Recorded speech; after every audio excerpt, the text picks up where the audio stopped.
Amen. Est-ce que tu peux l'adorer? Amen. Est-ce que tu peux l'adorer? Amen. Oh, c'est toujours parole révélée et Satan ne peut l'approcher pour le peuple le craint. Il est si bon. Donne-moi, donne-moi parole révélée. Prêche-moi parole révélée. Prêche-moi parole révélée. Il est si bon. Bien-aimé, prêche-moi Parole révélée. prêche-moi prêche-moi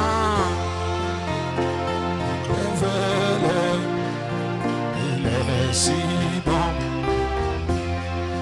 Il mettra fin à tes mensonges. Il te sauvera de la mort.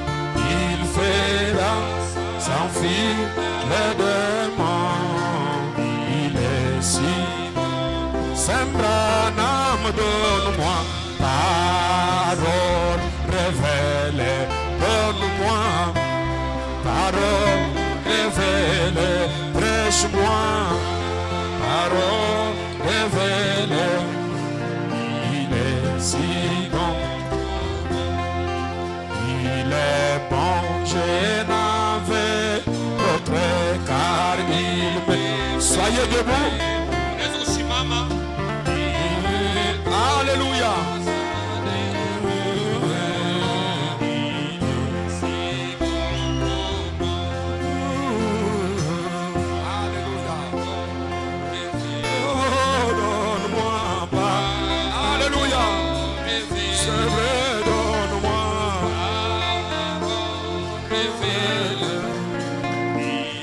Est-ce que tu peux les parler maintenant? Le vieux bateau de Sion, le vieux bateau de Sion, le vieux bateau de Sion, embarqué, alléluia, donne-moi.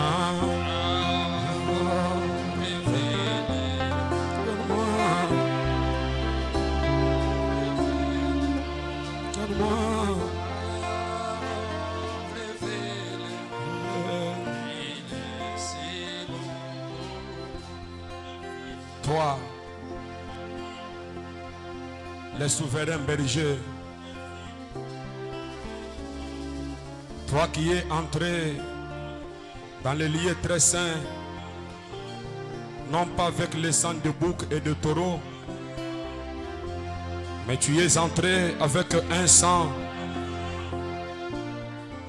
qui est venu en dehors, ô Dieu du péché, un sang particulier. Cela afin de payer le prix. Seigneur, ce matin, nous te sommes reconnaissants pour le prix qui a été payé ce jour-là au calvaire. Car ce jour-là au calvaire, la question du péché a été réglée une fois pour toutes. Et aujourd'hui, nous avons l'accessibilité dans les sanctuaires. Et nous avons grâce d'écouter un évangile éternel. Aujourd'hui, nous avons grâce d'écouter la rédemption être prêchée. C'est là, non pas en partie, mais dans la totalité et dans la joie. Seigneur, que ça soit réellement un temps de jubilé pour chacun. Écarte l'homme, brise pour nous le pain. Il avait été dit que lorsque les mystères seront éclaircis, la tristesse des gens se changera en joie.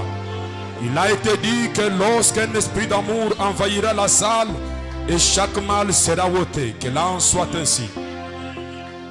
Remplis-nous de puissance et de fait. Donne-nous la révélation. Seigneur, cache-nous dans tes promesses infaillibles. Même mon frère qui va interpréter, qu'il soit couvert par la vie du Christ. Qu'aucune flèche de l'ennemi ne puisse l'atteindre. Laisse que l'auditoire soit dans l'expectative Que quelque chose se passe pour la gloire de Dieu. Bénis la lecture de la parole au nom de Jésus-Christ. Amen.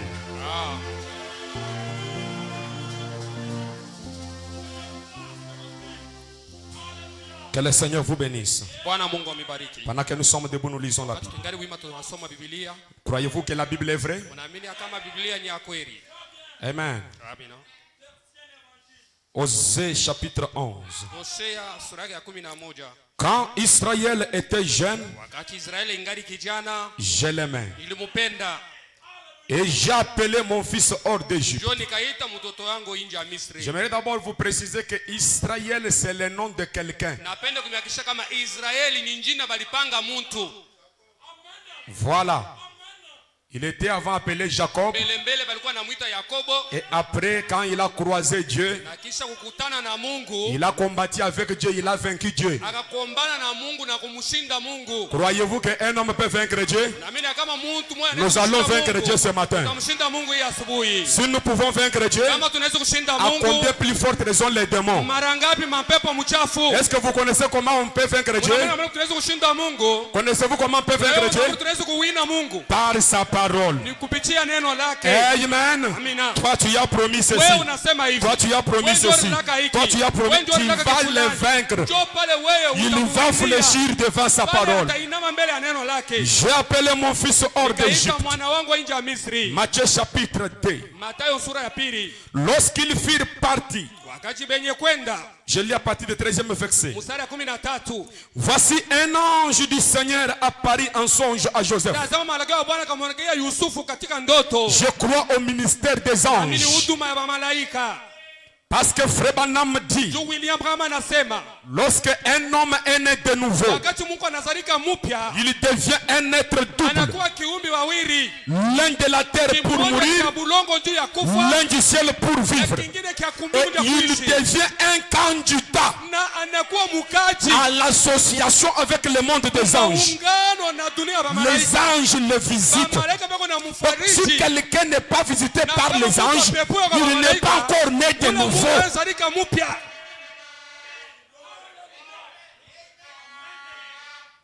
Et dit, lève-toi, prends le petit enfant. Ce petit enfant c'était Jésus. Mais ce petit enfant c'était Jéhovah Amayoté.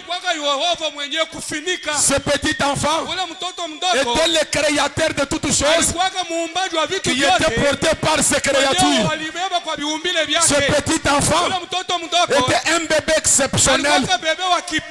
Jamais un bébé est né comme ce petit enfant là. Et jamais un bébé ne sera né comme cet enfant là. Dites Amen. Amen. Oui. Et sa mère fuit en Égypte et reste jusqu'à ce que je te parle. Car Hérode cherchera le petit enfant pour le faire périr. Joseph se leva, prit de nuit le petit enfant et sa mère et se retira en Égypte. Il y resta jusqu'à la mort d'Hérode, afin que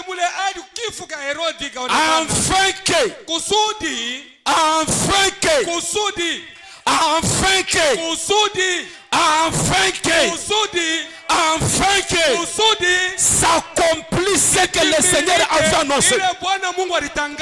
Je ne sais pas si vous me comprenez très bien. Amen. J'aimerais te dire ceci. Peut-être la chose ou la situation peut devenir difficile. Cela a une raison d'être. Afin que les Écritures s'accomplissent.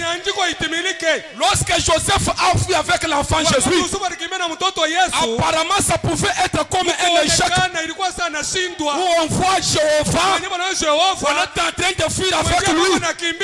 Apparemment c'est comme si c'était un échec. Mais cela a une raison d'être. Afin qu'une écriture s'accomplisse. Est-ce que je peux dire Amen? Peut-être tu es tombé malade et tu as pensé que non, tu es dans la souffrance, que non, toi tu es, je ne sais pas, un raté. Unashindwa Tu vyote. es né dans cette famille-là. Unazalika mwile jamaa ile. Peut-être tu penses que Saa zingine unasani. non, toi tu n'as pas eu la chance. Hapana wewe kupata bahati. Non. Hapana. Je répète, Narudia. afin que Mwisho ya mambo. une écriture s'accomplisse. Fulani itimilike. C'est ce que je crois ce Kwa matin. kile naamini asubuhi. S'il y a quelqu'un malade, Kuko mtu mgonjwa. vous êtes malade, Kuko mgonjwa. afin qu'une écriture s'accomplisse. Andiko mwa itimilike. Par ce mercredi, Machabuko yangu. nous avons Na sie. été Ndio tuliponya. Keri. Tuliponya. Est-ce que quelqu'un peut le croire avec la foi d'un petit enfant? Kuko mtu anaweza kuiamini na imani ya mtoto Avec la mdogo. foi des petits Na enfants. imani ya watoto mdogo. Donc la situation actuelle, Sasa mambo ya leo. c'est enfin qu'une écriture s'accomplisse. Andiko fulani itimilike. Je le crois de tout mon Na cœur. imani na moyo wote. Même si les ennemis devenaient nombreux, Hata kama maadui wanakuwa mingi. c'est enfin qu'une écriture s'accomplisse. Andiko itimilike. Même si des fois moi il n'y a pas de passage, Hata kama kuna njia kumbele yangu. une écriture doit s'accomplir. Andiko fulani inapaswa kutimilika. Parce qu'il y a une prophétie sur ma vie. Kuko sauti ya kinabii juu ya maisha yangu. Quelle est cette Ni écriture? andiko kanile. J'ai appelé mon fils hors de Dieu. Niliita mwanangu nje ya Misri. Que Jéhovah bénisse la réalité de sa parole. Jehova bariki usomi ya neno lake. Veuillez vous mettre tranquillement. Unaweza kuikala mkimya. Amen. Amina. Écoutez, Mfuate. j'aimerais éveiller l'attention de quelqu'un. Napeta nifuga hangi ya mtu fulani. Vous qui êtes dans les cérémoniales, Mwe benye kuwa mu masherehe ya vous connaissez que le makanisa. pasteur, après d'avoir lu la parole, Pastor kisha kusoma il va neno. commencer à parler. Ndio sasa taanza kuhubiri. Vous allez rester dans vos cérémoniales. Mtabakia paka mule masherehe ya Parce que neno. pendant que la parole est lue, Wakati banasoma neno, les paroles d'action tombent maneno ya matendo ya shukrani et yanaanguka. c'est l'adoration. Na ni maibadi Quelqu'un inaanza. peut saisir quelque chose Mtu anaweza kushika kitu et fulani finir le culte. na ibada inamalizika. Pour cela, soit entré dans l'esprit de Na la ile chose. yote muingie muroho ya kitu. Amen. Amina. Béni soit le nom du Seigneur. Pewe sifa jina la Bwana. Alors, j'essaie un peu de me contenir pour apporter quelque chose. Na pima yako mbele niingia mie njoo. Apocalypse chapitre 4. Ufunuo sura ya 4. Après cela, Kisha vile vyote. après tout ce que Jean a vu depuis Apocalypse chapitre Kisha 1er vyote Yohana aliona tangu Ufunuo jusqu'au sura ya chapitre kwanza 3, hadi sura ya 3. qu'est-ce qu'il avait vu? Aliona nini? Il avait vu les âges de l'église depuis l'Éphèse jusqu'à la Odyssée. Aliona vizazi vya kanisa tokea Efeso hadi Et Laodikia. il a écrit cela. Na kaliandika. Maintenant, après les âges, Sasa kisha vizazi vya kanisa. qu'est-ce que Jean voit? Yohani kunaona nini? Une porte ouverte au ciel. Anaona mulango yenye kufunguliwa kumbingu. C'est tout un âge de portes ouvertes. Ni kizazi kizima cha mulango yenye Mais kufunguliwa. cela est ouverte au ciel. Na ile inafunguliwa kumbingu. La première fois qu'il lui avait parlé dans Apocalypse chapitre 1, Sauti ya kwanza iliongea nayo mfunuo sura ya kwanza. cette même voix lui parle maintenant, mais comme le son d'une trompette. Sauti moyo moyo inasema nayo kwa lakini hapa iko sasa mlilio ya La tarumbeta. trompette, ça veut dire un message. Baragumu ni kusema ujumbe fulani. Et qui me parlait dit en ce moment, Na yenye kusema na mimi ikasema muhimu dis ceci, ikasema hivi. monte ici. Panda huku. Et je te ferai voir ce qui doit arriver dans la suite. Nitakapokuonesha vyenye unafika baadaye. Qu'est-ce qu'il doit voir maintenant? Ataona sasa hivi. Il doit voir ce qui concerne l'épouse. Anapaswa kuona sasa vile vinaangalia bibi harusi. L'ouverture des paroles. Ufungulivu ya neno. Tu ne peux pas recevoir la révélation de cette sceau Hawezi kupokea ufunuo ya mihuri 7 si tu n'es pas ravi. kama huyanyakuliwa. Je répète, Narudi amo. tu ne peux pas recevoir la révélation de cette sceau Hawezi kusema cette so iko revele si tu n'es pas enlevé. kama hauyapanda huyaenda mwalevuma. Je répète encore, Narudi amo tena. Jean est appelé à sortir des systèmes ecclésiastiques. Yohani anaitwa kutoka matengenezo ya kidini. C'est un ravissement Iko ni kunyakuliwa. pour voir les choses qui concernent aujourd'hui. Ya kuona vitu vyenye kuangalia leo. Et la Bible dit, Na Biblia inasema aussitôt, kwa ghafla je fus ravi en esprit. nikanyakuliwa katika roho. J'ai besoin que quelqu'un soit ravi en esprit ce Nahitaji matin. mtu fulani abebwa katika roho ya Et asubuhi. voici, il y avait un trône dans le ciel. Kama kulikuwa ezi fulani kumbingu. Et sur ce trône, quelqu'un Na était assis. katika ile ezi mtu fulani kwa mwenye kuikala hapo. Jean ne dit pas que sur le trône Jésus était assis. Yohana asema pakiti ya Yesu ndio alikuwa mwenye kuikala hapo. Il dit quelqu'un. Asema mtu fulani. Et pourtant Jean a vécu avec Jésus. Na japo Yohana aliishi na Yesu. Il connaissait Jésus. Alijua Yesu mzuri. Comment il dit que quelqu'un? Sasa namwona kanashimuona Yesu asema mtu mwingine. Que le Père de lumière bénisse la de sa parole. Abariki usomi ya neno lake. Alors mes amis, sasa hapa barafiki, nous avons été bénis vendredi par le pasteur Nathan. Tulibarikiwa siku ya tano kupitia mchungaji Nathan. Tout autour des mystères des énergies. Kando ya manguvu, siri ya manguvu. Ça nous a beaucoup bénis. Ile ilitubariki sana. Ça a été un tamponnage spirituel. Ilikuwaka kusukuma kwa kiroho.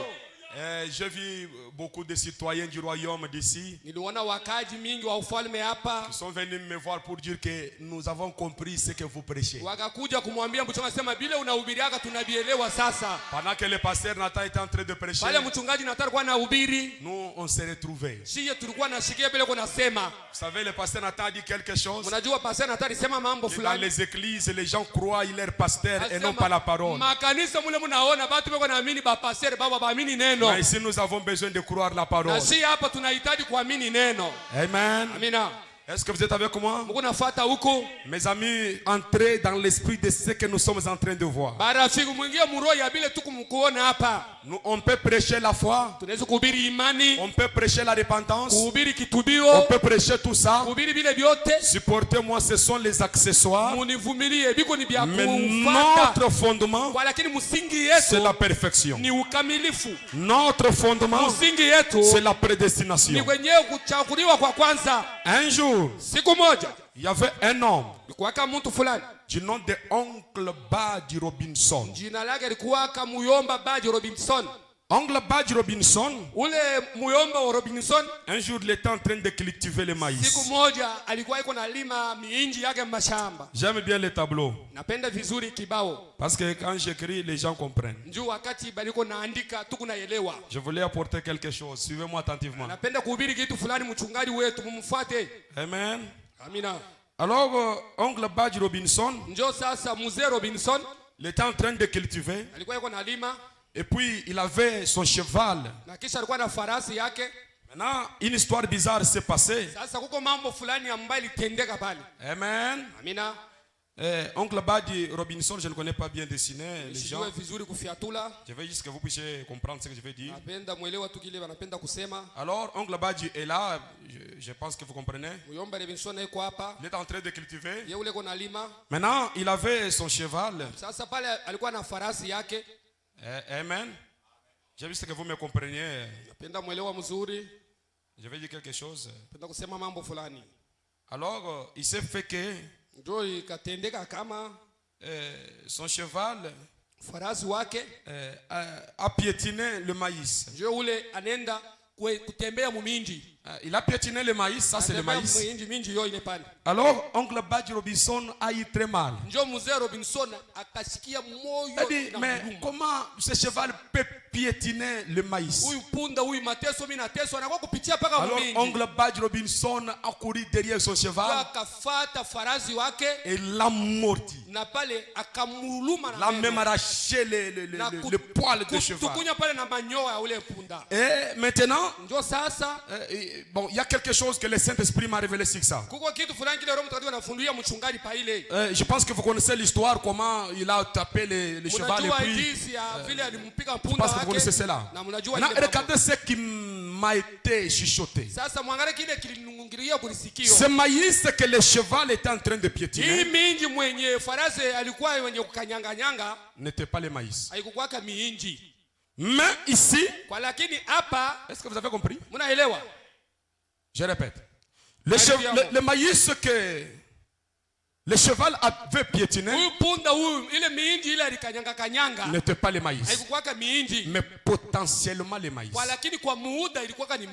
Maintenant, à ce niveau ici, le maïs est sacré. Est-ce que vous comprenez? Sacré, tout ça. Maintenant, Oncle Buddy Robinson a compris que le cheval piétine le maïs. minji ndio mwenyewe farasi kuna kanyanga. Et puis il a tapé le cheval, il a fait du mal au cheval. Vous connaissez l'histoire. Maintenant, ce maïs que le cheval avait piétiné grandit. Je pense que vous comprenez avec moi. Vous comprenez, n'est-ce pas? Ça grandit. Et puis, ça c'est la tige. Vous connaissez le maïs quand ça vient de pousser. C'est à ce niveau ici. Hein? Alors c'est ça que le cheval piétine. Donc il comprit tout ça. Maintenant, lorsque ça grandit, ce maïs, c'est que le cheval avait piétiné. C'était la plante là. Quand ça venait de pousser. Donc c'était trop sacré pour oncle Badji Robinson. Maintenant quand ça grandit, ça porte maintenant le maïs. Ça c'est la balle. À l'intérieur il y a du maïs. Maintenant au moment de récolte, le cheval n'avait pas piétiné ce maïs à l'intérieur de la balle. Il avait juste piétiné la plante. Et pour ça on l'a tapé parce que c'était sacré. Maintenant au moment de la moisson, oncle Badji Robinson, il vient, il prend seulement le maïs ici. Il prend tout ça. Il brûle. Maintenant, si ce cheval pouvait assister au moment où on brûle la plante, tu m'avais tapé pour cette plante. Maintenant, tu n'as même pas mangé la plante. Oncle Badji Robinson, tu n'as pas mangé la plante. Tu m'as frappé parce que j'avais marché sur le feuillage.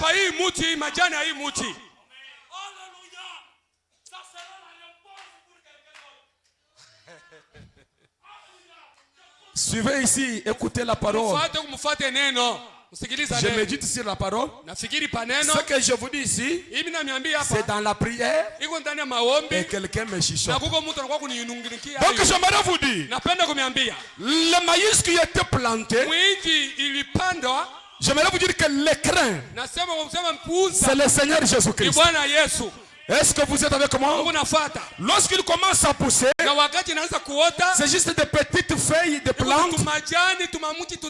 Ça pousse. Si vous piétinez ça, vous êtes contre la vie. C'est sacré. Est-ce que vous êtes avec moi?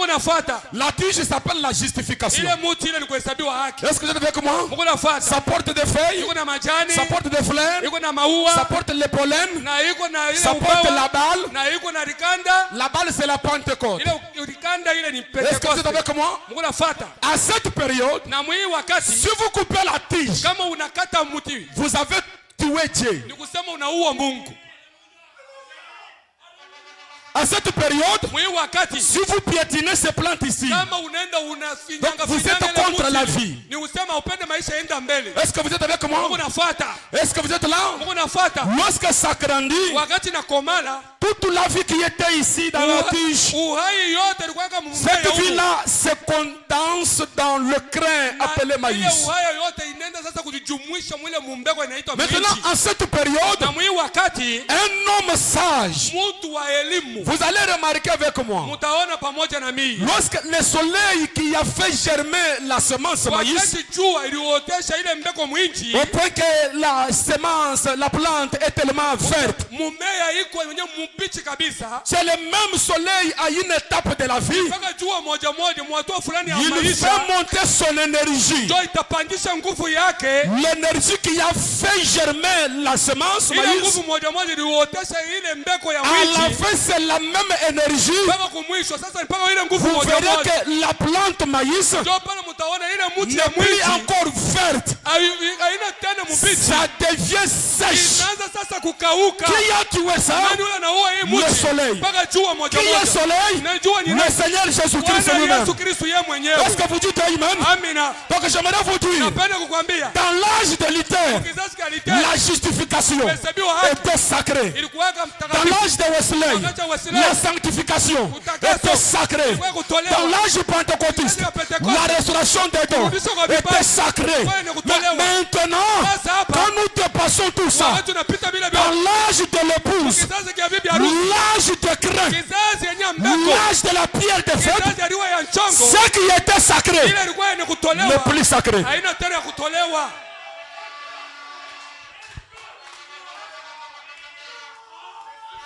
Est-ce que je peux entendre Amen? Est-ce que je peux entendre gloire à Dieu? Bon, écoutez, ne soyez pas scandalisés. Qu'est-ce qui se passe? La vie qui était ici monte dans la tige. La vie qui était dans la tige monte dans la balle. La vie qui était dans la balle se forme à l'intérieur. Maintenant, j'aimerais dire, là où nous sommes, ce n'est pas le temps de cette plante ici. Là où nous sommes arrivés, c'est le temps de la séparation de la balle avec la semence. Ça, c'est ce que Dieu m'a dit. Nous devons ôter chaque balle. Chaque balle doit être ôtée. Si nous voulons voir la manifestation du maïs,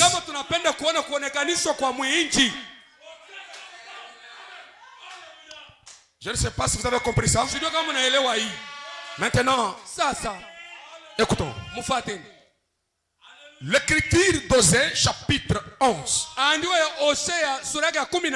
Cette prophétie s'adresse à Israël. J'ai appelé mon fils hors d'Égypte. Nous voyons la même prophétie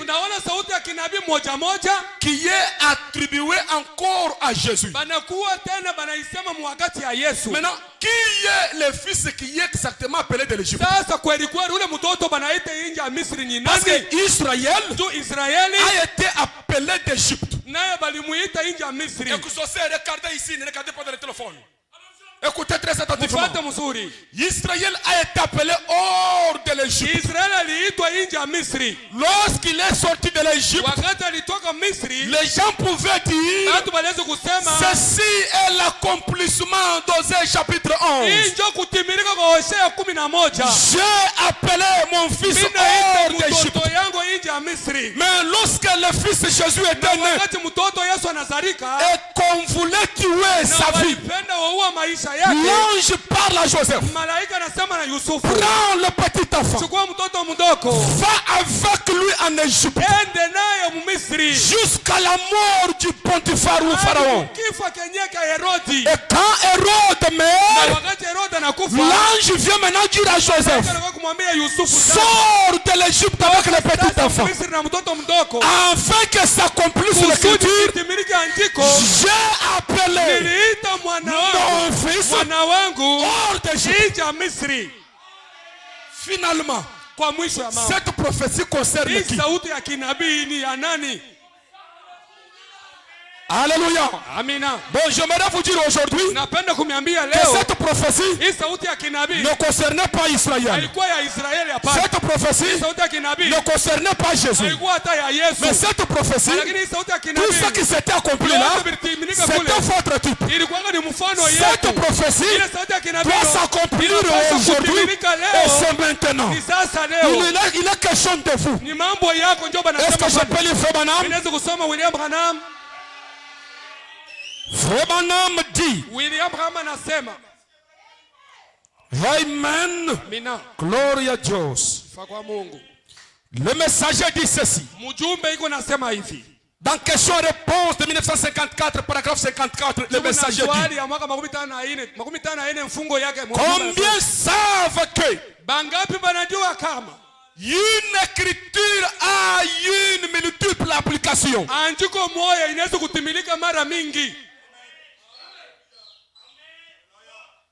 J'ai besoin que mukwana miye ensemble. Nahitaji qu'on marche ensemble. Bangapi banajua sema. Combien savent que prophétie moya. Une écriture. Inaweza kuya. Peut avoir. Na application ya mi. Double application, triple application.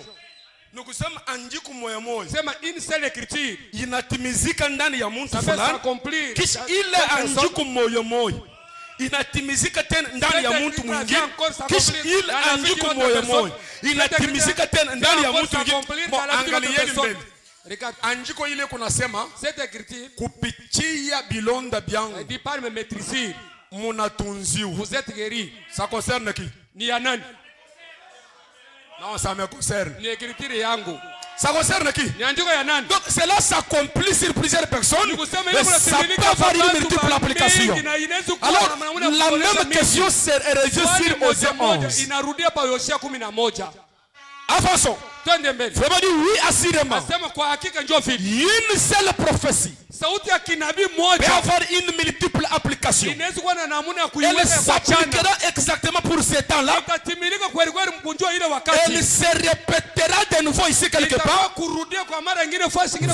Voyez? Mnaona? Je me référerai à l'une d'entre elles. Nilikuwa naangalia mmoja ile mianjiko. Matthieu chapitre 2. Mathayo sura ya pili. Jésus fut appelé hors d'Égypte. Yesu aliita nje ya Misri. Afin que s'accomplisse ce qui a été annoncé par le prophète en ces termes. Kusudi itimilike kile wanabii walisema mwa hii misemo.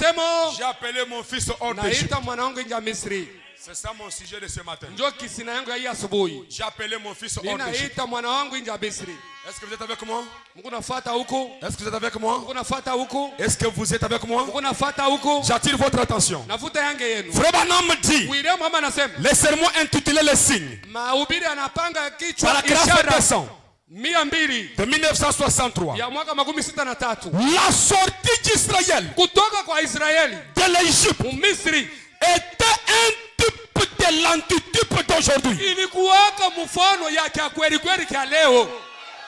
Donc le fils qui est appelé hors d'Égypte, il est question de vous maintenant. Quelqu'un peut dire Amen? Amina. Je crois que ce matin, quelqu'un doit sortir de l'Égypte. L'Égypte, c'est là où il y a les travaux forcés. L'Égypte, c'est là où il n'y a pas la liberté. L'Égypte, c'est là où il y a les chefs de corvée. Quelqu'un doit sortir pour aller adorer Dieu dans le pays promis. J'ai besoin d'entendre Amen. Je veux entendre croire à Dieu. Et je crois que quelqu'un ce matin, je ne suis pas venu faire la religion. Je ne suis pas venu prêcher une histoire. Je suis venu prophétiser sur quelqu'un. Afin que quelqu'un sorte de l'Égypte de sa vie. Quelqu'un doit connaître une chose. J'ai une écriture. Cela me donne l'autorité. Amina. Est-ce que nous sommes d'accord? Frère Branham dit, la sortie d'Israël en Égypte était un type de l'antitype d'aujourd'hui. L'Égypte, les signes premier 9e mois 1963 matin descend. Le messager dit, l'Égypte, c'était quoi? L'église. L'Égypte c'est quoi? C'est l'église. Voilà pourquoi je m'attaque à l'église. Et je précise le tabernacle. Donc ce matin j'aimerais dire, l'Égypte c'est le tabernacle. Là où Dieu appelle ses enfants de sortir. Parce que c'est ça même la balle. Là où Dieu est en train d'appeler ses enfants. Le Fils de Dieu doit sortir de l'Égypte. Donc quand Israël était appelé à sortir de l'Égypte, il était question des gens les Juifs qui est appelé à sortir des systèmes religieux, des systèmes de tabernacles, des systèmes des organisations pour aller adorer Dieu dans le pays promis, en dehors de tout système, en dehors de bâtiments, là où il n'y a pas d'organisation, là où il n'y a pas d'illumination, dans le pays promis, là où il y a la communion entre moi et Jéhovah, là où il n'y a pas d'intermédiaire. Je souligne encore, là où il n'y a pas d'intermédiaire. Je répète encore, là où il n'y a pas d'intercesseur. Entre Adam et Dieu, il n'y avait pas d'intercesseur. Je connais les écritures que vous connaissez là, mais j'aimerais vous dire que lorsque nous sommes dans les pays, c'est une connexion directe. Là, il y a la communion d'âme à âme, la communion des âmes sœurs, la communion des théophanies. Amen. Il n'y a pas d'intermédiaire, il n'y a pas d'intercesseur, il n'y a pas de saint pape, il n'y a pas de saint Joseph. Écoutez à la qu'est-ce qui se passe? C'est Eliezer qui a connecté Rebecca à Isaac. Il n'y a pas encore de messager. Gloria a Dieu. En ce moment-là, il n'y a pas des étoiles. Est-ce que tu peux dire amen? C'est là où je suis en train de vous attirer. Là où il n'y a pas des étoiles. Parce que écoutez, les étoiles et la lune ont été créées pour présider pendant la nuit dans la puissance du soleil. Lorsque le soleil se lève, on ne voit pas les étoiles, on ne voit pas la lune. Quelqu'un peut dire amen? Écoutez, ça ne veut pas dire que les étoiles ont disparu. Ils sont toujours là. Mais à cause de l'éclat de la lumière du soleil, la lumière des étoiles ne peut pas se laisser faire. C'est pour cela fait de poule. Malachie 4 a deux parties. La première partie, nous avons William Branham qui est le messager. Là, il est une étoile, l'un des messagers du 7e église, de la dernière église, l'église de la Odyssée. Là, qu'est-ce qu'il prêche? Il prêche le baptême du Saint-Esprit comme le pentecôtiste. Il prêche le salut. Mais la deuxième partie de Malachie 4, c'est le soleil. Le soleil de la justice. Ce soleil, qu'est-ce qu'il prêche? La rédemption. Le retour au commencement. Il ne prêche pas le salut. Mais qu'est-ce qui se passe? Le soleil n'a pas son corps. Mais il avait prévenu à l'étoile qu'elle garde ton corps. Ne te suis pas, ne te prostitue pas. Garde bien ton corps. Parce que lorsque tu seras grand, j'aurai besoin de ce corps.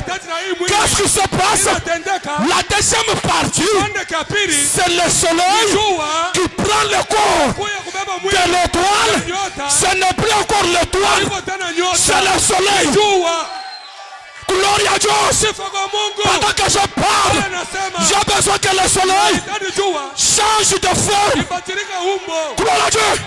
Le soleil change de forme. Écoutez, notre Dieu, c'est un Dieu anamorphe. Il peut changer de forme ce matin. Il prend la forme d'un petit prédicateur pour vous bénir ce matin. C'est toujours Dieu sous une autre forme. Amen. Est-ce que vous le croyez?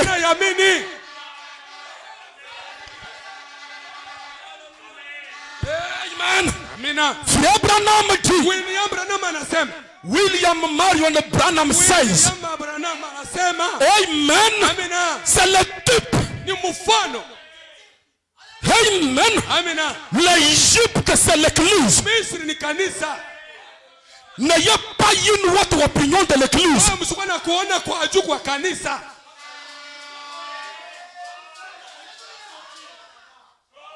Je répète, Narudia hapo. N'ayez pas une autre opinion de l'église. Kubeba kanisa na bei sana. Les catholiques pensent que le ciel c'est pour eux seuls. Si tu n'es pas catholique, tu n'iras pas. Et c'est la même conception qu'il y a dans les tabernacles aujourd'hui. N'ayez pas une telle conception où vous pensez que si vous n'êtes pas membre de cette église, vous n'entrerez pas au ciel. Ça c'est la dénomination.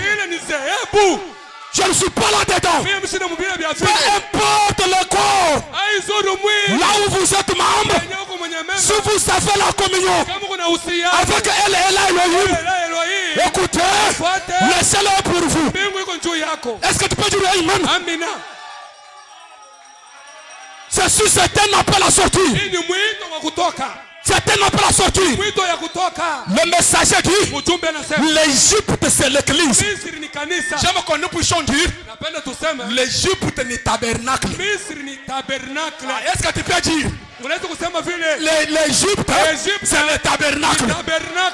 Est-ce que tu peux aussi le dire? J'aime vous entendre dire ça. L'Égypte c'est le tabernacle. Bon, écoutez, descendons. L'Égypte, c'est troisième pour le tabernacle. Parce que quelqu'un peut dire que non. L'Égypte, c'est troisième pour le tabernacle. Alors je dois sortir de la façon de faire le tabernacle pour entrer où? Au tabernacle? Non, c'est aussi l'Égypte. Alléluia. Gloire à Dieu. Je ne peux pas sortir de l'Égypte pour entrer dans notre Égypte. Est-ce que tu peux dire Amen? Amen. Frère Branham dit, oui mes amis, Israël représente l'épouse. Les choses que je vous prêche, ça ne vient pas de moi. C'est votre prophète. Où est le problème aujourd'hui? Le pasteur, moi, pasteur Jean le Divin, je cherche à lier les gens à l'église troisième pour le tabernacle. Ce n'est pas ça le programme de Dieu. Le programme de Dieu, c'est vous prendre, vous connecter à Dieu, et la communion commence. Vous commencez à agir par l'inspiration, par la révélation. Tu peux dire Amen. Je vais le dire, si vous quittez troisième pour le tabernacle, vous n'avez pas quitté Dieu. Je répète, si vous quittez fête poule, vous n'avez pas quitté Dieu. Mais il y a des tabernacles où quand vous quittez le tabernacle là, il a quitté Dieu. Il n'ira pas au ciel. Dénomination. L'Égypte.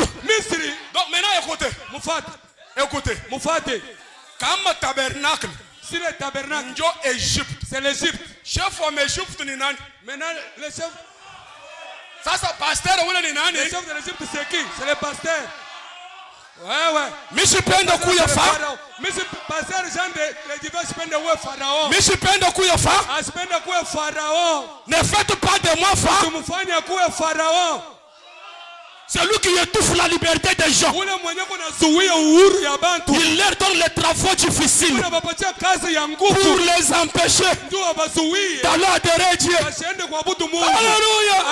Il leur prêche un message passé. Il leur dit que vous êtes des pécheurs pour les empêcher d'aller à la perfection. C'est lui qui a appelé Israël de sortir de l'Égypte.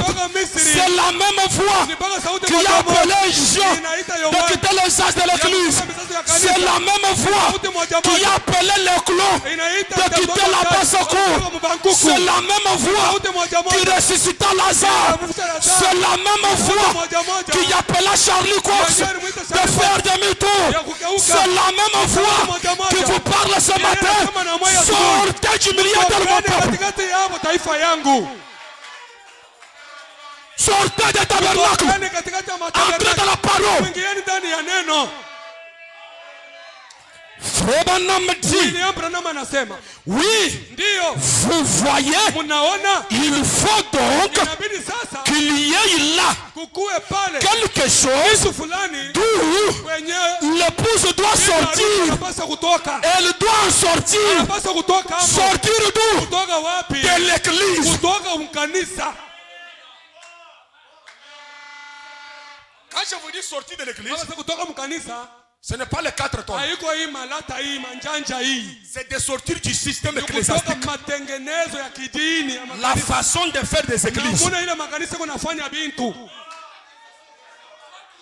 La compréhension ecclésiastique. Namuna ya kuelewa ya kidini. Si la justification, amen, était une expérience, la sanctification était une expérience, le baptême du Saint-Esprit était une expérience, même l'adoption, c'est une expérience. Ce n'est pas juste un exposé des Écritures, ce n'est pas juste en parler, vous devez expérimenter cela.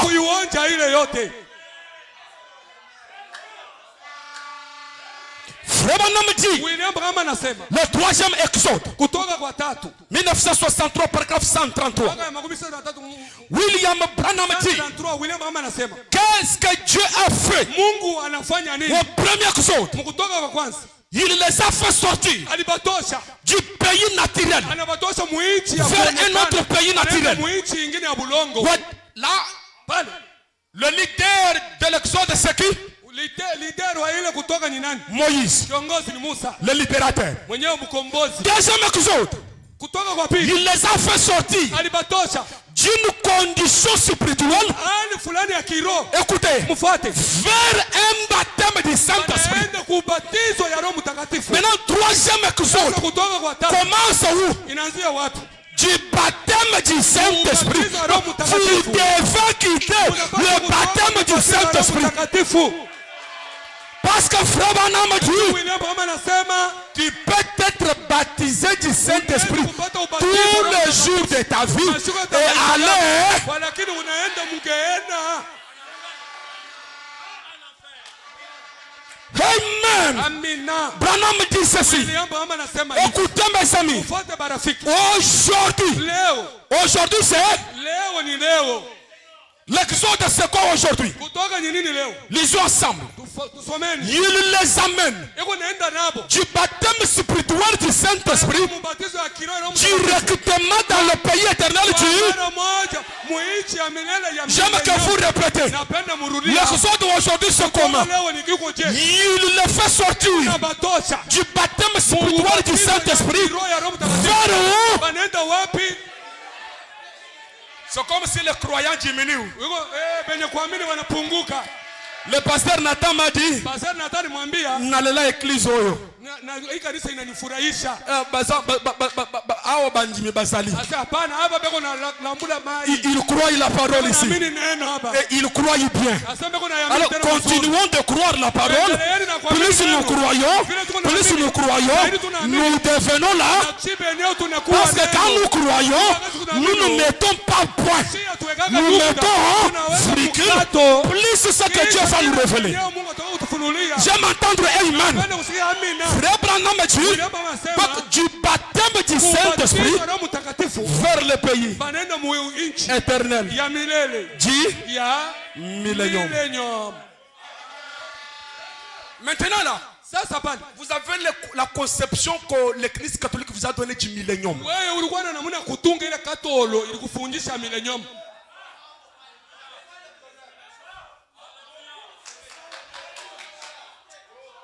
Bon, mettons ça entre parenthèses. On y reviendra. Frère Branham dit, écoutez du glorieux au-delà. C'est la même colonne de feu. Par le même système, ouais. Le même Dieu qui accomplit les mêmes choses. La même parole qui avait proclamé le premier exode a proclamé le deuxième exode. La même parole qui a proclamé le deuxième exode a proclamé le troisième. Et nous le voyons ici parmi nous. Revenons. Turudieni. Le premier exode, Kutoka kwa kwanza. c'est Moïse. Ni Musa. Il prend Israël Anabeba Israeli. de l'Égypte Anabatoa Misri. vers Canaan. Banaenda mkana. Le deuxième exode, Kutoka kwa pili. c'est qui? Ni nani? Il prend Yesu du anakuja. judaïsme, Anabeba watu le wa Kiyuda. christianisme, le baptême du Saint-Esprit, la chambre haute. Na penye chumba Le ya troisième juu. exode, c'est qui? Kutoka kwa tatu ni nani? Du baptême du Saint-Esprit vers le glorieux pays éternel, le pays du millénium, l'au-delà. Maintenant, je vais lire une écriture. Je vais voir si vous pouvez croire ça. Écoutez, attends. Écoutez. Et nous les voyons ici parmi nous. Sors. Et revenons, sors. Est-ce que je peux répéter? Sors. Écoutez, sortez de. Vous lisez très bien. Sortez de. Et venez au Dieu vivant. Venez où? Écoutez, est-ce qu'il a dit venez au tabernacle? Venez où? À la parole. Vraiment dit. Petits enfants, si quelque chose m'arrive et que Dieu monte de la terre, restez avec mes enfants et avec l'église. Est-ce que c'est ça? Qu'est-ce qu'il a dit? Et restez avec cette parole. Vraiment dit, venez à la parole. Et la parole a été faite. Est-ce que vous comprenez? Est-ce que vous comprenez? Est-ce que vous comprenez seulement? Est-ce que vous comprenez entre les lignes? Venez à la parole. Quelle parole? La parole a été faite chez tout. Alléluia. Amen. Écoutez, faites chair et habitez parmi nous. Et aujourd'hui, il est dans notre. Aujourd'hui, il est où? Frère Branham dit, il habite parmi nous. Sortez et servez le Dieu vivant alors que nous inclinons la tête. Alléluia. Est-ce que vous le croyez? Est-ce que vous le croyez? Maintenant écoutez. Le troisième exode. Toujours là. Paragraphe 132. 132. Écoutez mes amis. Écoutez. C'est un appel à sortir. Sors de là où tu es. Sortez de cette organisation. Sortez de cette compréhension. Il a fallu que Enoch puisse tourner le dos au zodiaque pour qu'il puisse construire la pyramide. Il a fallu que Paul puisse tourner le dos à l'Ancien Testament pour écrire le Nouveau Testament. Il a fallu que William Branham puisse quitter le baptiste, qu'il aille vers le pentecôtiste pour recevoir le Saint-Esprit. Et il a fallu qu'il quitte le pentecôtisme vers l'âge de l'épouse. Et je vous dis ce matin, vous devez sortir de tous les systèmes de tabernacle. Parce que le tabernacle, c'est l'Égypte. Il y a les chefs de corvée. On vous donne les travaux forcés. Une religion forcée. Tu dois enlever le boucle d'oreille par force. Porte la longue robe par force. Ne bois pas l'alcool par force. L'Égypte. Oh Dieu, que ces gens puissent voir qu'ils doivent sortir de l'Égypte. Là où on ne vous force pas. De là où la grande énergie. Là où écoutez, là où la lumière cosmique est transformée dans une lumière éternelle. Est-ce que c'est le pasteur qui fait ça? Non. Qui fait ça? La grande énergie. Frère Branham dit, nous sommes dans un exode. mwenye mkuhamisho mkutoka Et na dans un instant, mudakika ndoko on va partir et arrêter les bandes magnétiques. bataenda sasa kushimamisha kubamba kwa hii utepe. Oh, Japo mes amis. barafiki Êtes-vous ses amis? mwe mko barafiki ba William Branham. Oh, Barafiki mes amis. barafiki yangu Écoutez, mufate mes frères. bandugu yangu Êtes-vous ses frères? mwe mko bandugu ya William Branham. Écoutez très bien. Mufate mzuri Tant wakati ceux qui sont présents benye kuwa hapa que ceux qui suivront les na bandes. wale watakapofuata. Est-ce que vous êtes identifiés? Mwe mnajitambulisha? Oui. Ndio. Dieu nous avait vu Mungu alituona. que nous suivrons aussi cette Sema bande. na sisi tutakuwa kufuata hiyo Ceux qui kanda sont hii. présents Wale biko et ceux hapa. qui suivront la bande. Wale watakapofuata. Même ceux qui kanda. suivront aussi cette Hata prédication. wale watafuata hii mahubiri. Écoutez mes amis. Mfuate marafiki. Laissez-moi vous dire en tant que votre frère. Niacha nimeambie mimi mwenye kuwa sanduku yenu. Écoutez. Mfuate. Et Na citoyen du royaume. mkwaji wa ufalme ya Pas mbingu. membre d'église. Haiko mwenye mambo ya kanisa. Citoyen Mkaji du wa royaume. ufalme. Pour être citoyen, vous devez avoir la citoyenneté. Unapaswa kuwa na kenye Vous devez kinakutambulisha. avoir l'attestation. Unapaswa kuwa na kenye kinakutambulisha. Amen. Amina. Écoutez mes amis. Fuata marafiki. Citoyen du royaume de Mkaji Dieu. wa ufalme ya Mungu. Sortez. Mtokeni. Venez Mkuyeni. dans cet exode. Mungu kutoka huko. Quel exode? Kutoka gani? Troisième. Kutoka kwa tatu. J'ai besoin que vous puissiez bien me suivre. Nahitaji munifuate mzuri. Citoyen du royaume. Wakaji wa ufalme. Sortez. Mtokeni.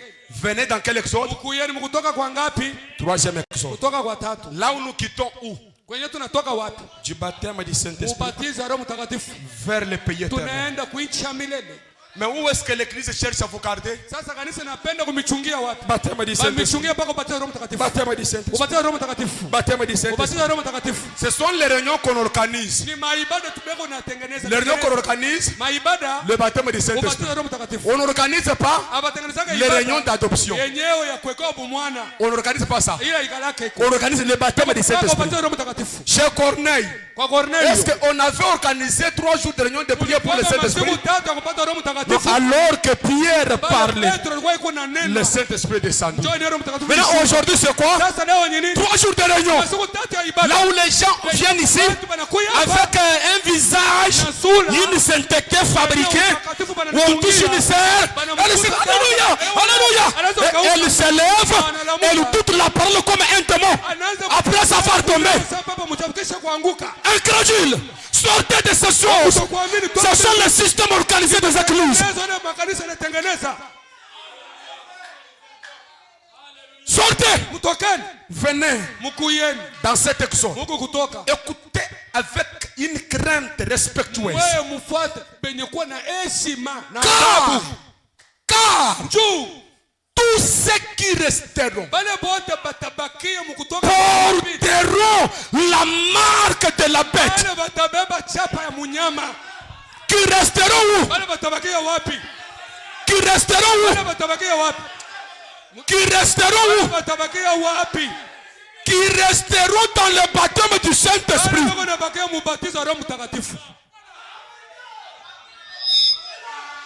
Est-ce que tu peux croire? Tous ceux qui resteront porteront quoi? Soyons sincères envers nous-mêmes. Si tout ce que tu as ce matin, c'est un baptême du Saint-Esprit, je t'appelle de sortir. Entre dans cet exode. Là où nous quittons le baptême du Saint-Esprit, vers le glorieux pays éternel. Et c'est le placement du Fils. C'est l'adoption du Fils. C'est l'identification du Fils. Tous ceux qui resteront, ils porteront la marque de la bête. Écoutez, qui est le leader du deuxième exode? Le leader du deuxième exode, c'est qui? En tant que prophète. Donc, tous ceux qui resteront dans le deuxième exode avec Jésus, ils porteront quoi? Marque de la bête.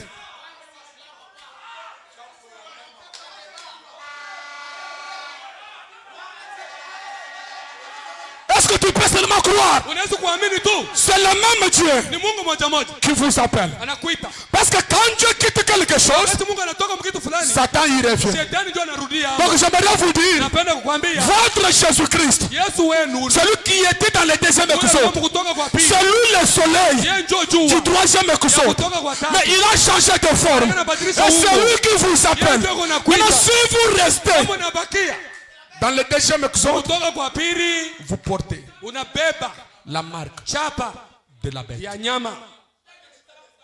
Parce que la marque de la bête, Tu chapa ya nyama c'est une marque religieuse. ni chapa ya kidini, C'est un sceau. ni chapa wanakuchapa. Donc, dans le baptême du Saint-Esprit, Mbatizo wa Roho Mtakatifu, et tu reçois la marque de la bête. unapokea ile chapa ya nyama. Ça, c'est ce que les églises ne prêchent pas. Ndio kile makanisa yuhubiri yake.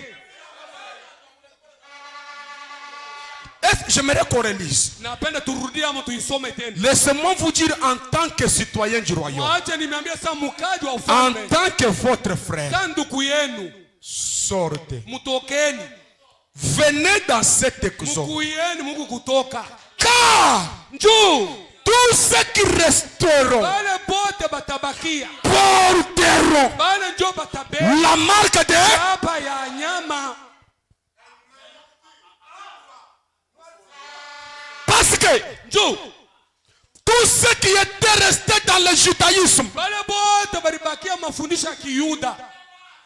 sous le sacerdoce d'Aaron, Mukoani Aroni malgré leur sincérité, haizuru unyofo yao. lorsque le deuxième exode est venu, Kutoka kwa pili kulikuya avec leur sincérité, na yenye na unyofu yao. ils sont partis en enfer. Bote baenda mgeni. Pourquoi? Juu ya nini? Ils n'ont pas voulu sortir Abakupendeke kutoka du judaïsme mkiyuda vers le baptême du kwenda Saint-Esprit. kubatiza Roho Mtakatifu. Et aujourd'hui, l'histoire se répète. Mambo iko mpaka narudia amo. Votre Dieu qui vous a conduit vers le baptême du Mungu Saint-Esprit, wako alikuongoza kubatiza Roho Mtakatifu. c'est votre Dieu qui vous appelle de Mungu sortir. wako ndio anakuita kutoka. Et si je vous appelle de sortir, Kama naamita kutoka. où dois-je vous amener? Tenda na moyo La wako. troisième poule? Kutoa mpuni Non, makali. Hapana. c'est l'Égypte. Ni Misri.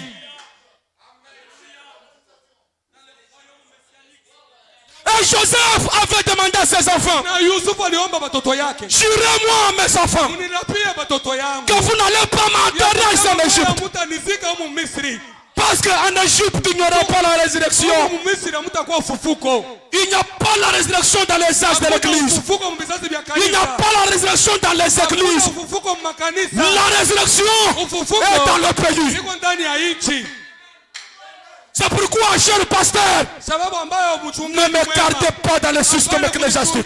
hapa mtengenezo ya Ne madini. m'enterrez pas dans votre église. Hapana kuichunga paka mkanisa. Laissez-moi sortir. Uniache nitoke. Laissez-moi sortir Uniache nitoke. pour aller adorer Dieu Kwenda kumwabudu en Mungu. dehors de tous les systèmes. Ya matengenezo Là yote. où je peux entendre la voix de Dieu Kusikia sauti ya à Mungu. partir de mon âme, Kutoka nafsi à yako. partir de l'intérieur. Ndani yako. C'est une voix incorporée. Sauti yenyewe Ce n'est pas quelque chose qui vient de l'extérieur. inatoka nje. Là où il n'y a pas d'intermédiaire, Hakuna cha kuunganisha. pas de maison de don. Hakuna manyumba ya Dieu me vipaji. parle. Mungu anasema na mie. Je répète, Narudi amo. pas de maison de don. Hakuna manyumba ya vipaji. Mais Dieu Kwa lakini Mungu est avec vous. iko na wewe. Parce qu'il est votre Père. Njoo iko ni baba yako. Parce qu'il vous connaît. Njoo anakujua. Parce que vous êtes citoyen du Njoo royaume. wako mkaji wa ufalme. Parce que vous êtes né dans ce Njoo royaume. unasarika mfalme Il yake. te connaît par ton nom. Anakujua kupitia Et jina il yako. s'intéresse à toi. Haiko na kuhangaikia. Ce matin, je crois Asubuhi naamini. qu'il est votre exode Kama wewe de la maladie à la santé. Il est votre exode de la pauvreté à la richesse. Il est votre exode de la location à la propriété. Il est votre exode du célibat au mariage. Il est votre exode. kutoka kwako. Pendant que je parle, Anasema en tant que serviteur de Dieu, mtumishi wa Mungu. tout ce qui est en Égypte, sortez de l'Égypte. Au nom de Jésus-Christ. Yesu. Amen. Amina. Tout ce qui avait les travaux forcés. Ndio walikuwa na kazi ya nguvu bado wanafanya. Les travaux forcés. Makazi ya kubasukuma. J'aime faire cela. Na isimamisha hapa asubuhi. Désormais, Tangia leo. je lâche un esprit de prospérité sur vous. Naachilia roho ya maendeleo juu yenu. C'est l'esprit de Joseph. Iko ni roho ya Yusufu. Tout ce que vous touchez, Yote utagusa. ça prospère. Itaendelea. Parce que l'exode, vous êtes en exode, mes amis. J'aimerais que vous sortez. Parce que vous avez compris que j'ai appelé mon fils hors d'Égypte. Il est question de moi. Il est question de moi. Si tu étais sans enfant, c'est l'Égypte. Sortez. Si tu es en train de souffrir, c'est l'Égypte. Si tu n'avais pas le travail, c'est l'Égypte. Sortez. J'ai appelé mon fils hors d'Égypte. Je dois sortir de chaque forme d'Égypte. Est-ce que vous le croyez, mes amis? Si nous pouvons le croire ensemble, quelque chose va se passer ici qui sera dans les journaux de demain. Je crois que le même Dieu agit encore. La même colonne de feu qui a fait sortir les enfants d'Israël et la même colonne de feu qui est descendue aujourd'hui. Est-ce que vous le croyez? Si vous le croyez, je crois que tout peut arriver. Je crois que tout peut arriver, mes amis. Un jour, il y avait un homme du nom de M. Evans. M. Evans était, écoutez, un homme qui aimait Dieu. Il aimait Jéhovah. Il soutenait la parole. Il a fréquenté plusieurs églises en train de soutenir la parole. Il donnait de son argent. Mais il y avait quelque chose qui ne marchait pas. Monsieur Evans, il aimait Dieu. Il partait dans l'église. Mais il n'avait pas la conviction du salut. Quoique il écoutait le pasteur prêcher. Écoutez, j'aime que votre prophète le dise. Écoutez mes amis, écoutez ceci. Frère Branham dit, oui, il est venu de Géorgie. Il a parcouru tout le pays. C'est quelqu'un qui a beaucoup soutenu M. Oral Roberts. Il a beaucoup soutenu Oral Roberts. Et pourtant, Oral Roberts, il prêchait la même Bible que Frère Branham. Mais Monsieur Evans, il a suivi Oral Roberts sans avoir le salut. Écoutez mes amis, qu'est-ce qui se passe? Un jour, je prie que ça soit aujourd'hui ce jour-là. Frère Evans, il est allé dans une réunion, la réunion de William Branham. Lorsqu'il écoute Frère Branham prêcher, quelque chose s'est passé. La grande énergie s'est emparée de Frère Evans. Depuis ce jour-là, il a eu la conviction de son salut. Alors je commençais à méditer. Je posais la question à Dieu. Seigneur, qu'est-ce qui a fait que Frère Evans a suivi Oral Roberts sans avoir le salut? Mais Oral Roberts ne prêchait-il pas le salut? Il prêchait le salut. Mais comment Evans ne pouvait pas être sauvé sous le message d'Oral Roberts? Alors Dieu me donne une réponse par le canal du prophète. Est-ce que vous pouvez entendre cela? Écoutez la réponse du prophète. Frère Branham dit ceci: le seul lieu d'adoration. Paragraphe 88. Le messager dit: si je vous apporte un message méthodiste, ça ne va pas vous changer.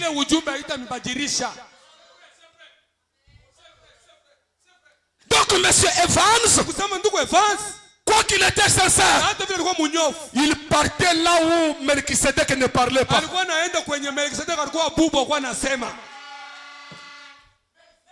Quoi qu'il était sincère, il partait dans une église là où on prêchait un message passé. Ça ne pouvait pas le changer.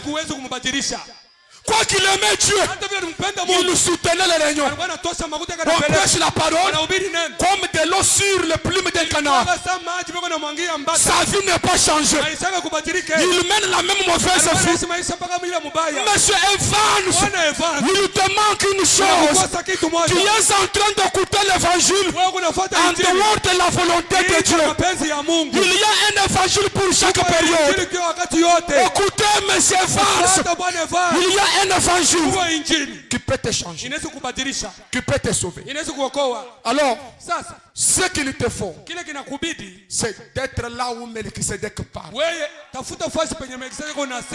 que c'est lui le chef de ton famille. C'est lui qui peut changer la lumière cosmique dans une lumière éternelle. C'est à celui qui est capable de vous empêcher de rétrograder. À celui qui est capable de changer le cœur de pierre dans des cœurs de chair. À celui qui est capable de maîtriser les prostituées. À celui qui est capable. Frère Branham dit. Frère Branham dit. Écoutez. Écoutez. Écoutez. J'ai parcouru le pays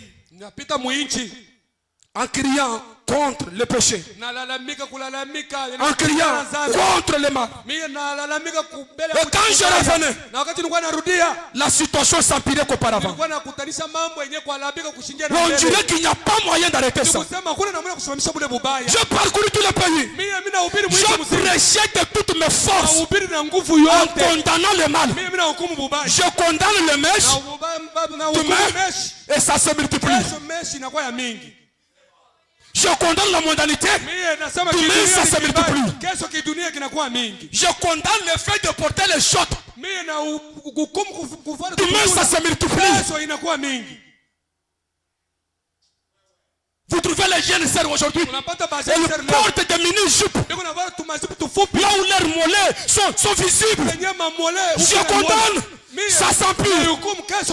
On dirait qu'il n'y a pas moyen d'arrêter ça. Maintenant écoutez. Frère Branham dit, oh, quand je reviens, je trouve que c'est pire.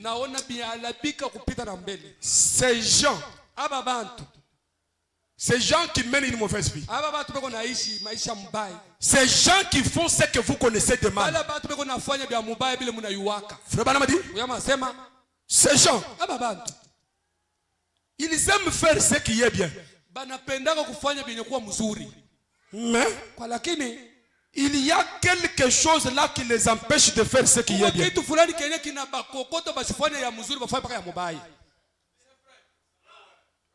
Ces gens, ils aiment faire ce qui est bien. Mais il y a quelque chose qui les empêche de faire ce qui est bien. Donc si vous voulez que ces gens changent, ce n'est pas en les condamnant. Donnez-leur quelque chose qui peut les amener à faire le bien. Parce qu'il y a quelque chose qui les amène à faire ce qui est mauvais. Est-ce que vous écoutez? Ces gens qui trompent. Qui trompent leurs femmes, qui sortent avec des petites copines. Ils n'aiment pas faire cela.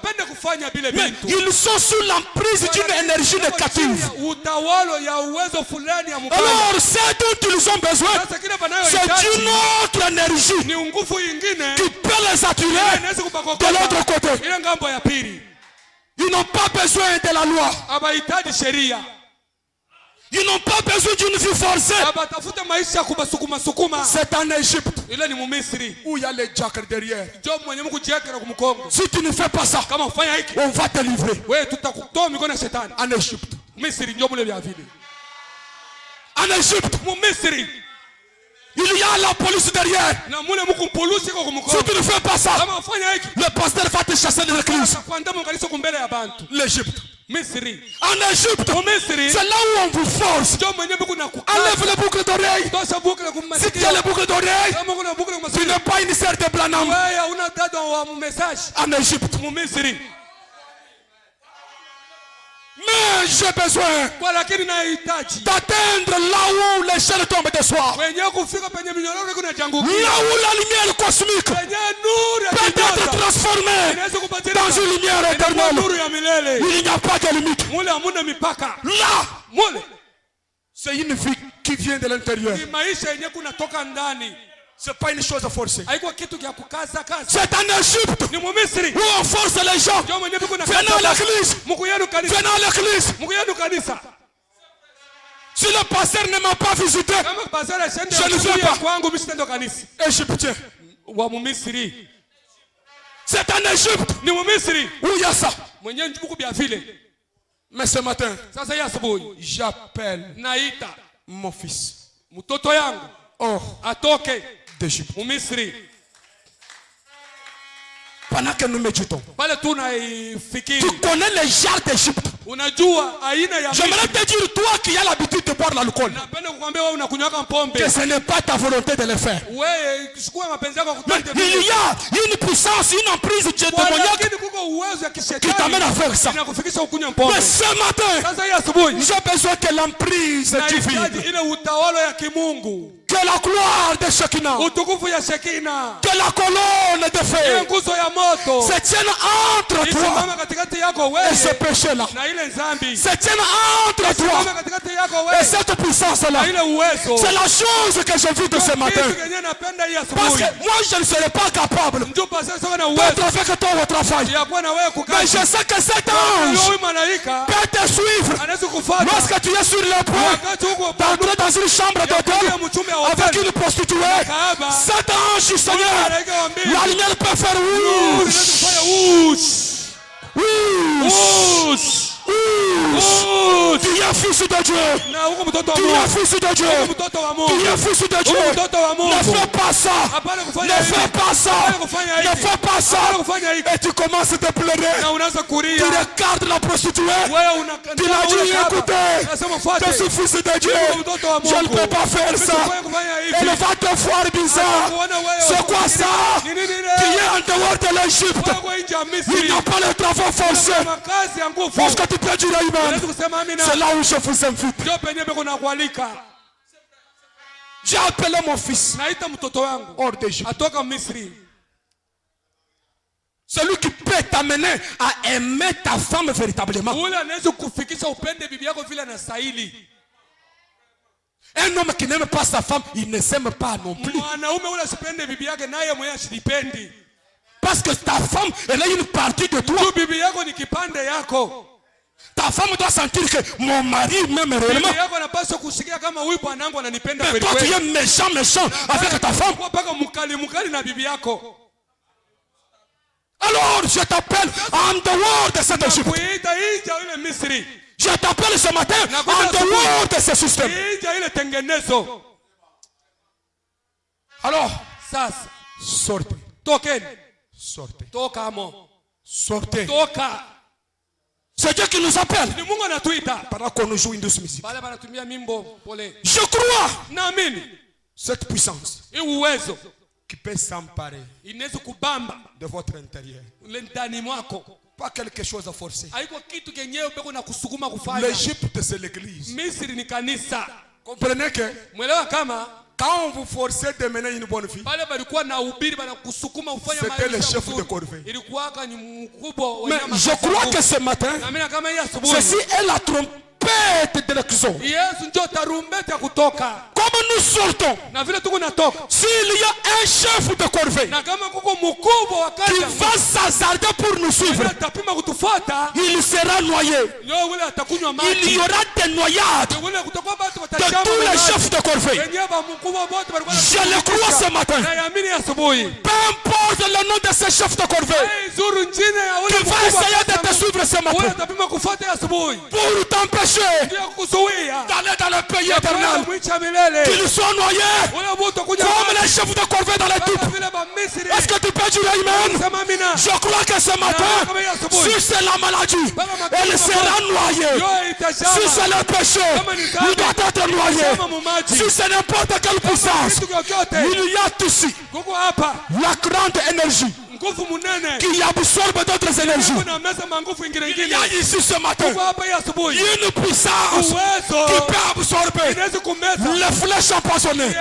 Il y a ici ce matin une puissance qui peut absorber les énergies négatives. Je crois que ce matin, écoutez, s'il y a un chef de corvée qui essaie de suivre cette église, qui essaie de suivre les croyants pour l'empêcher d'entrer dans cette église, qu'il soit peu importe son nom. S'il y a quelqu'un qui avait dit que toi tu ne peux pas être libre, que tu ne peux pas voler de tes propres ailes en tant que serviteur de Dieu, aujourd'hui tu vas voler de toi. Parce que ceci, c'est le cri de la mère Hercule. Sortez du poulailler. Sortez des anges de l'église. Sortez des systèmes organisés. Et la même voix vous appelle au nom de Jésus-Christ de sortir de chaque esclavagisme. Au nom de Jésus-Christ. Si on avait dit que tu ne pouvais pas te marier, au nom de Jésus-Christ, tu dois te marier. Je parle en tant que fils de Dieu. Si on avait dit que tu ne peux pas décoller, je t'ordonne ce matin. Lève-toi, prends l'envol. Lève-toi, prends l'envol. Je le déclare ce matin. Quelqu'un doit expérimenter cela. À partir de maintenant, quelqu'un doit se sentir léger. J'aimerais vous ordonner, vous qui n'avez pas les entreprises, je le déclare en tant que fils de Dieu. Commencez des entreprises, volez de vos propres ailes. Je vous le donne en tant que fils de Dieu. Je le déclare. Écoutez. Un jour, il y a eu le garçon appelé du nom de Beatles. Les Beatles étaient des démons. Ils chantaient des cantiques païens. Mais l'attitude des gens envers les Beatles, les gens croyaient que les Beatles étaient les serviteurs de Dieu. Les gens croyaient que les Beatles étaient comme le Messie. Et pourtant, ces garçons-là, ils étaient des démons. C'est ça que le messager dit. Maintenant, regardez. L'attitude des gens corrects envers les démons guérissaient leurs malades. Ou leurs maladies, je dirais. Il y a une attitude mentale correcte affichée envers quelqu'un qui était possédé par le démon. Les gens étaient guéris. Qu'en est-il ce matin? Même si j'étais un Beatle, même si j'étais un démon, mais votre attitude mentale correcte peut changer toutes choses. Alors ce matin, je ne suis pas un démon, je suis un serviteur du Dieu vivant. Je me tiens sur sa parole. Il m'a dit qu'il a fait de moi un dispensateur de mystère de Christ. Et je n'ai pas résisté. Alors ce matin, à cause de votre attitude, qu'un miracle s'opère dans votre vie. À cause de votre attitude, qu'un miracle s'opère dans votre vie. À cause de votre attitude, qu'un paradoxe se passe dans votre vie. Est-ce que vous le croyez? Si vous le croyez, levez-vous et sortez de l'Égypte. Tu peux parler ce matin. Toi l'Égypte de la maladie, je sors ce matin. Toi l'Égypte de la pauvreté, je suis libre ce matin. Toi l'Égypte de la stérilité, je suis libre ce matin. Toi l'Égypte de la religiosité, je suis libre ce matin. J'aimerais dire, ton patron te fera en train de voyager afin que lui ensemble. Pourquoi aujourd'hui c'est votre exode?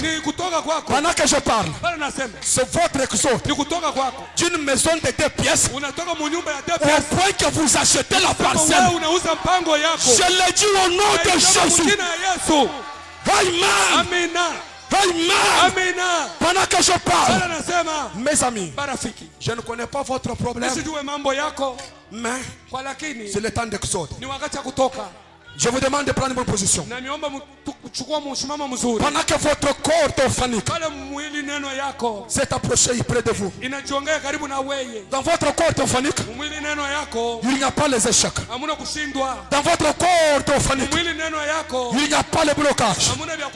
Dans votre corps orphanique, il n'y a pas la stérilité. Dans votre corps orphanique, écoutez, il n'y a pas le chômage. Dans votre corps orphanique, il n'y a pas la location. Que l'influence de votre corps parole, l'influence de votre foi, l'influence de votre image parole, l'influence de votre homonyme, qu'il se déploie sur vous ce matin.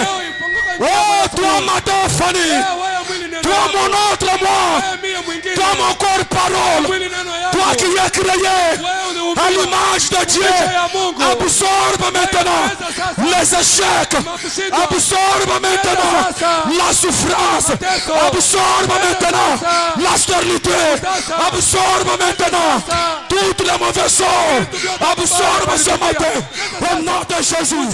Que ces hommes soient libres de toute condamnation, que ces hommes soient libres de chaque péché, que ces hommes soient libres de chaque maladie, que ces hommes soient libres, soient libres, soient libres, soient libres, soient libres, soient libres, soient libres, soient libres. C'est la liberté, c'est la liberté. Au nom de Jésus, par le rocher.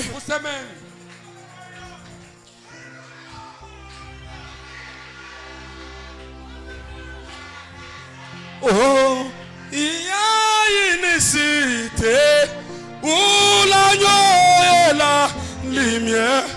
Il y a un corps parole qui s'efforce. Il y a une cité où l'agneau lumière. Il y a un corps qui se forme.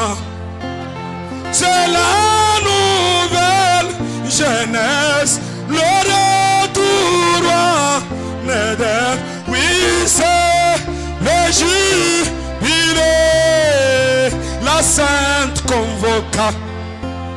C'est la nouvelle jeunesse, le retour en. Oui, c'est le jubilé.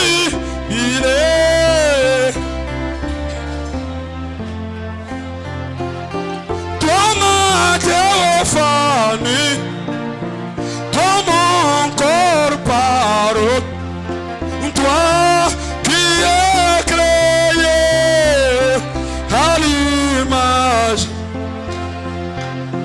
Toi ma théophanie, toi mon corps parole, toi qui es créé à l'image.